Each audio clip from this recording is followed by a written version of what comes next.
ठिकाणी भरलेला आहात। यात आता चिन्ह वाटप आणि उमेदवारी घेण्याचा हेतू आपल्याला चिन्ह या ठिकाणी नारळ मिळाल्याचं कळतं।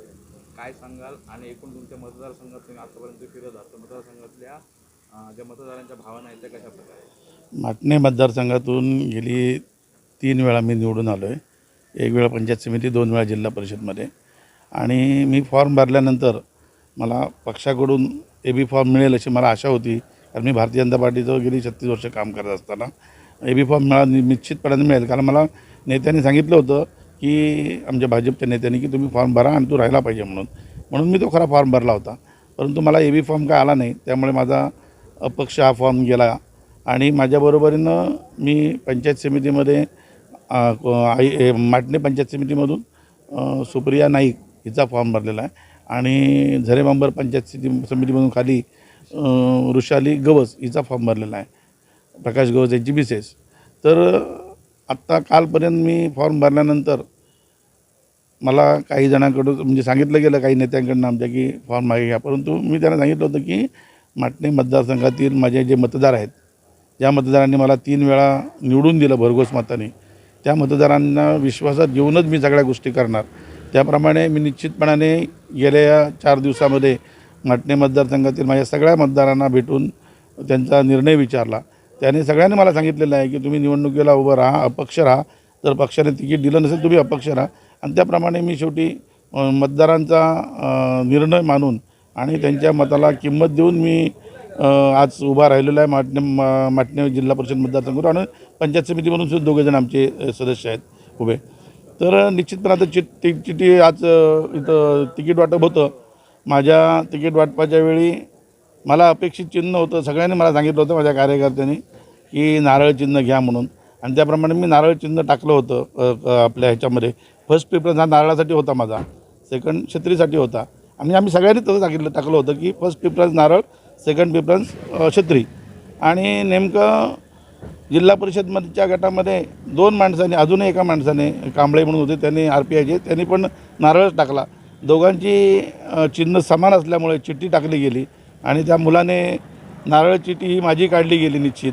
त्यामुळे माझा विजय निश्चित आहे जो मला सांगितलं। आणि आमचं सेकंड ह्यांचं जे हे होतं सगळ्यांचं चिन्ह होतं, कारण ते सुद्धा छत्री होतं आणि त्या माझ्या दोन्ही खालच्या उमेदवारांना सुद्धा छत्री चिन्ह मिळालेलं आहे। त्यामुळे निश्चितपणे सांगतो, माझ्या मतदारांनी जे मला सांगितलं होतं की तुम्ही नारळ आणि छत्री मागा म्हणून, त्याप्रमाणे आम्ही मागितलं आणि ते आम्हाला मिळालेलं आहे।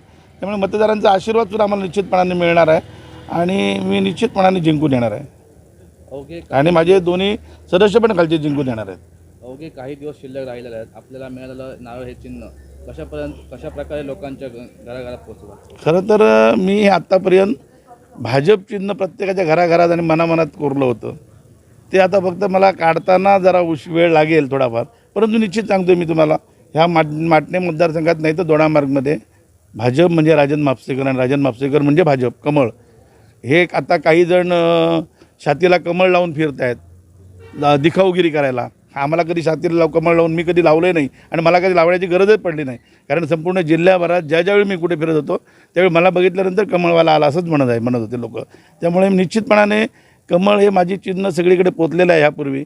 आता मला ते थोडं बदलून सांगायला वेळ लागेल लोकांना, परंतु मला तसे माझे कार्यकर्ते सक्षम आहेत या भागात, सांगावं लागणार नाही, कारण आत्ताच लोकांना समजलेलं आहे। मला सगळेजण सांगत आहेत, सगळ्यांनीच त्यांनीच लोकांनीच सांगितलेलं आहे की तुम्ही नारळ घ्या म्हणून। त्याप्रमाणे नारळ चिन्ह लोकांकडे जवळपास निम्म्या लोकांकडे पोचलेलं आहे आणि ते आज राहिलेलं चिन्ह ते 1-2 दिवसात निश्चितपणाने पोचवतील। त्यामुळे मला काय त्याची धास्ती आणि शंकाही वाटत नाही की चिन्ह केव्हा पोचेल म्हणून। एकूण जर परिस्थिती बघितली, तुम्ही बोललात की कमळ तुमच्या मनात आहे, यानंतर पुढची वाट कमळाच्या दिशेने असेल का आणि कुठली? ती मी माझे मतदार सांगतील त्याप्रमाणे जाईन। नियती आहे, प्रत्येक गोष्टीचा हिशोब किताब नियती करते, लक्षात घ्या। त्याप्रमाणे पुढचा वेळ निश्चित उमेदवार आम्ही विजयी होतो, विजयी झाल्यानंतर मग ठरवू काय करायचं ते। मतदार सांगतील मला इथं जा तिथं जा हे कर म्हणून, त्याप्रमाणे निश्चित करेन मी। दोडामार्ग तालुक्यातील जनता म्हणजे नुसते माटणे मतदारसंघच म्हणत नाही मी, की दोडामार्ग तालुक्यातील जनतेवर माझा विश्वास आहे आणि लोकांचाही माझ्यावर तेवढाच आहे, लक्षात घ्या। त्यामुळे दोडामार्ग तालुक्यातील जनतेला विश्वासात घेऊन मी प्रत्येक गोष्ट करेन ती दोडामार्गच्या विकासासाठीच होईल, लक्षात घ्या। दोडामार्ग तालुक्याच्या विकासासाठीच सगळ्या गोष्टी करतील। माझा वैयक्तिक विकास याच्यात कुठेच नाही। माझा वैयक्तिक जर विकास करायचा असता तर मी आत्तापर्यंत कितीतरी पक्ष बदलले असते। मग मला त्यावेळी मी राणेसाहेबांच्या पक्षात सुद्धा त्यावेळी गेलो असतो, मी काँग्रेसमध्ये गेलो असतो, राष्ट्रवादीमध्ये गेलो, मी खूप मोठा झालो असतो व्यवसायाने, परंतु मी सगळ्यांचं मला जो त्रास दिला आहे लोकांनी किंवा त्यावेळी विरोधी पक्षाने त्रास दिला तो सहन करून मी भाजपमध्ये राहिलो आणि भाजप प्रत्येक गावागावात भाजप पोचवलं, प्रत्येक घराघरात भाजप पोचवलं, लक्षात घ्या. पण आज त्याची भाजपला किंमत नाही. भाजपकडे आज नेते खूप मिळाले, नेते खूप आहेत, त्यामुळे कार्यकर्त्याची, जुन्या कार्यकर्त्यांची किंमत राहिली नाही. आज जुने कार्यकर्ते ना, ते म्हातारे कार्यकर्ते, त्यांचं काय काम नाही, ते आता काय करणार आहेत असं म्हणायला लागलेत. परंतु सांगतो तुम्हाला, भाजपचे जुने कार्यकर्तेच भाजपला एक दिवस तारतील, हे तेवढंच सांगतो मी तुम्हाला.